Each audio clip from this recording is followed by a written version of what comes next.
ផ្លិចអ្វីផ្លិចបានផ្លិចអ្វីផ្លិចបានតែបើផ្លិចប្រានឈានធ្លាក់រុនដៅបើបានជាភ្លាត់មិនទាន់ធ្លាក់ជ្រៅប្រឹងឡើងណាពៅកុំនៅនាំជ្រុលខូចអ្វីមិនគ្រួតែបើខូចឈ្មោះមិនងាយជួសជុលកូនត្រូវប្រយ័ត្នកុំងប់ងងុលកាមជាគ្រឿងពុលខូចអស់ទាំងខ្លួនខូចខ្លួនខូចឈ្មោះខូចនេះពេញគ្រោះរស់លែងសុខសួនតែទោះយ៉ាងណា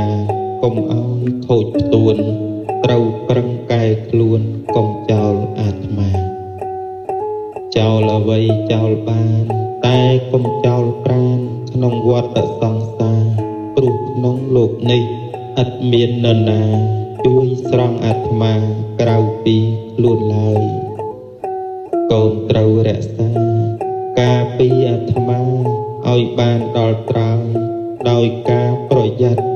នឹងមិនកន្តើយប្រយ័ត្ននឹងហើយជាព្រះក្នុងខ្លួនប្រយ័ត្នជាម្ដាយ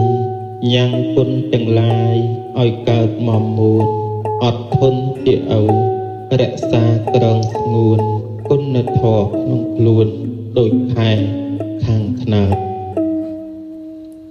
ខន្តីដូចថ្នាំលេបជាប្រចាំរសជាតិល្វីងឆើត